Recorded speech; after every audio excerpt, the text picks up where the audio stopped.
Bismillah ar-Rahman ar-Rahim. Mr. President, Mr. Secretary General, Your Excellencies. Over the past quarter century, I have stood at this podium amidst regional conflicts, global upheavals, and humanitarian crises that have profoundly tested our global community. It often feels that there was not a moment when our world was not in turmoil. And yet, I cannot recall a time of greater peril than this. Our United Nations is facing a crisis that strikes at its very legitimacy and threatens a collapse of global trust and moral authority.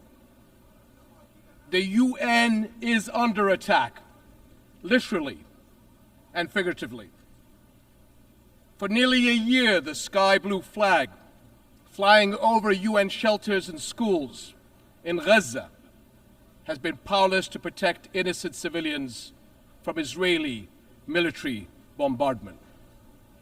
UN aid trucks sit motionless just miles away from starving Palestinians.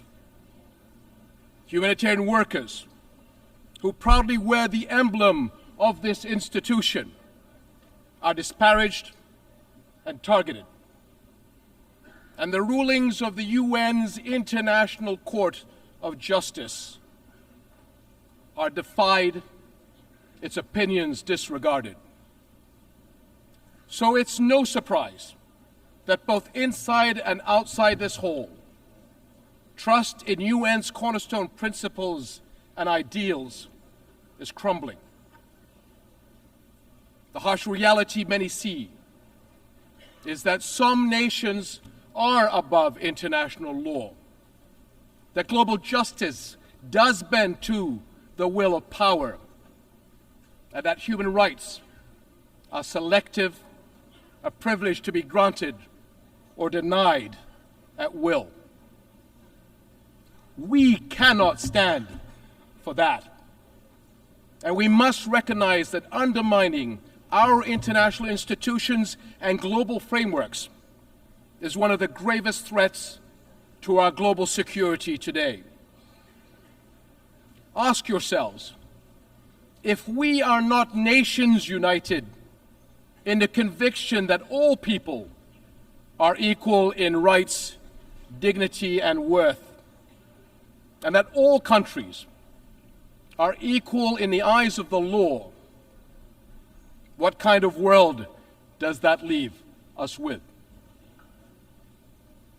Your Excellencies, the attacks of October 7th on Israeli civilians last year were condemned by countries all over the world, including Jordan.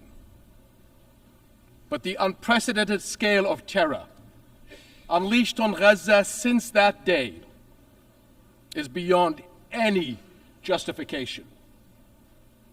The Israeli government's assault has resulted in one of the fastest death rates in recent conflicts, one of the fastest rates of starvation caused by war, the largest cohort of child amputees, and unprecedented levels of destruction. This Israeli government has killed more children, more journalists, more aid workers, and more medical personnel than any other war in recent memory. And let us not forget the attacks on the West Bank. There, since October 7th, the Israeli government has killed more than 700 Palestinians. Among them, 160 children. Palestinians held in Israeli detention centers exceed 10,700, including 400 women and 730 children. 730 children. Over 4,000 Palestinians have been forced from their homes and lands. Armed settler violence has surged, and entire villages have been displaced. And in Jerusalem, a flagrant violations of the historical and legal status quo at Muslim and Christian holy sites continue unabated under the protection and encouragement of members of the Israeli government. To be clear, this is in the West Bank, not Gaza. Almost 42,000 Palestinians have been killed since October 7th. So is it any wonder that many are questioning how can this war not be perceived as deliberately targeting the Palestinians?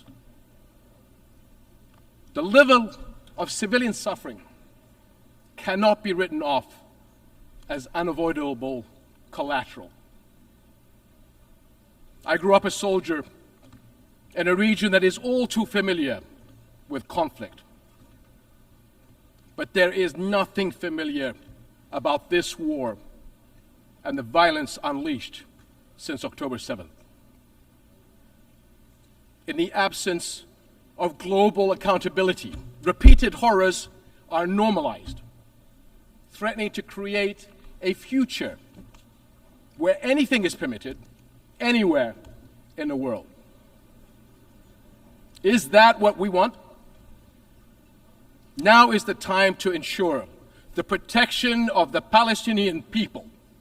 It is the moral duty of this international community to establish a protection mechanism for them across the occupied territories.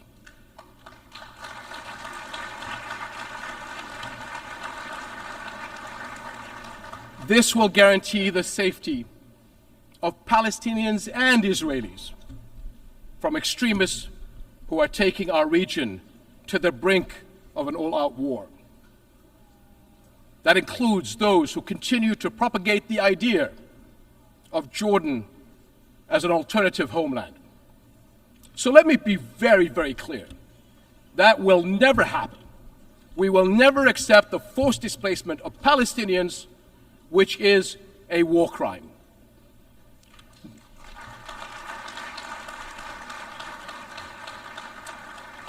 No country in the region benefits from escalation. We have seen that clearly in the dangerous developments in Lebanon over the past few days. This has to stop. For years, the Arab world has extended a hand to Israel through the Arab Peace Initiative, offering full recognition and normalization in exchange for peace. But consecutive Israeli governments, emboldened by years of impunity, have rejected peace and chosen confrontation instead.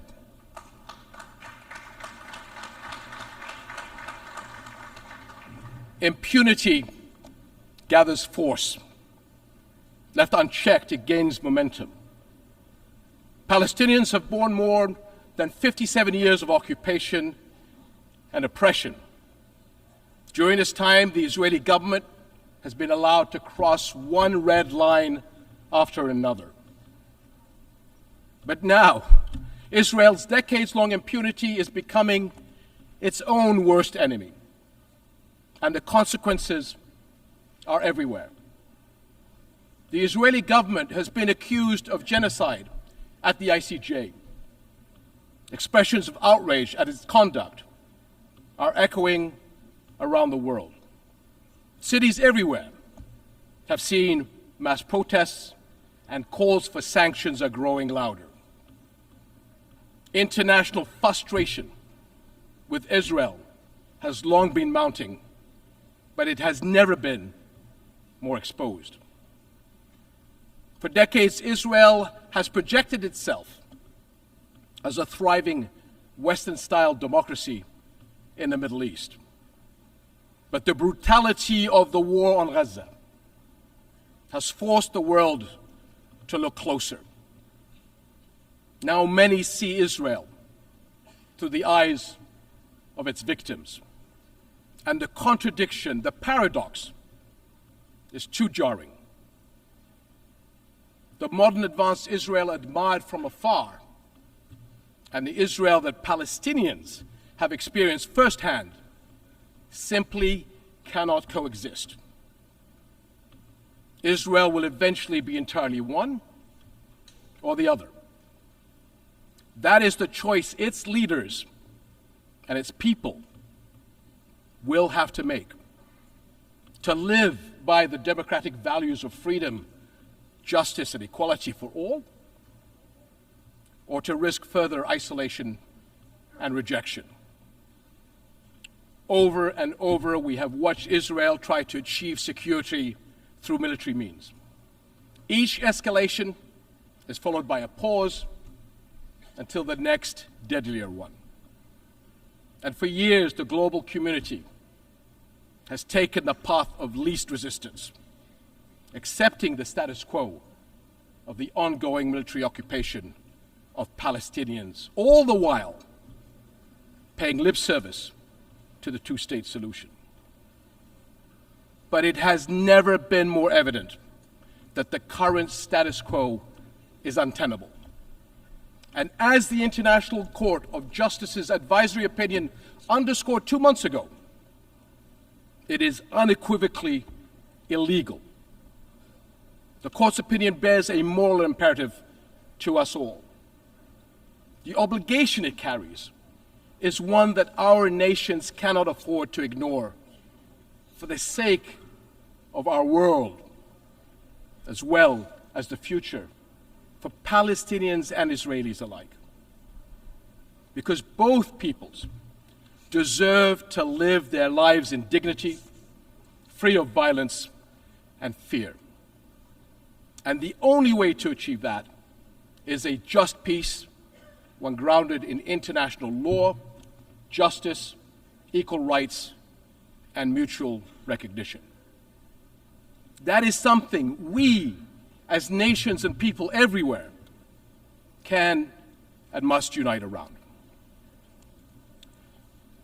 Your Excellencies, the world is watching, and history will judge us by the courage we show.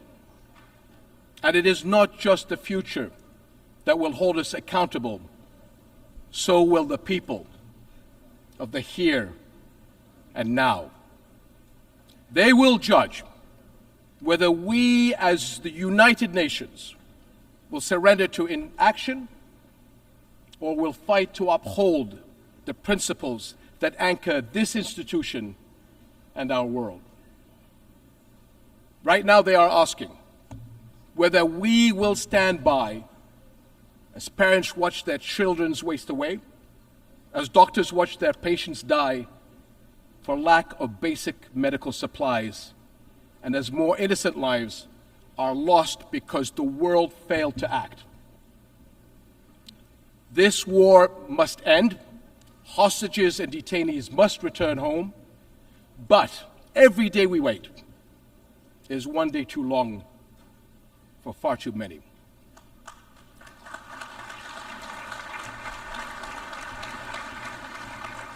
So I call on all countries to join Jordan in enforcing an international Gaza humanitarian gateway, a massive relief effort to deliver food, clean water, medicine, and other vital supplies to those in desperate need. Because humanitarian aid should never be a tool of war. Whatever our politics, one truth is undeniable. No people should have to endure such unprecedented suffering, abandoned and alone. We cannot surrender the future to those who thrive on division and conflict. I urge all nations of conscience to unite with Jordan in the critical weeks ahead on this mission. Almost a year into this war, our world has failed politically, but our humanity must not fail the people of Gaza any longer.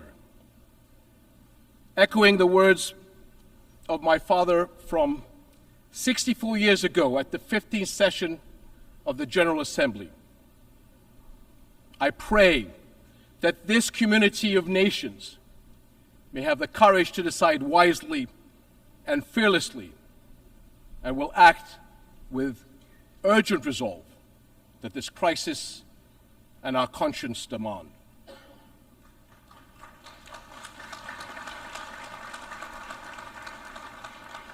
My father was a man who fought for peace to the very end. And like him, I refuse to leave my children or your children a future we have given up on. Thank you.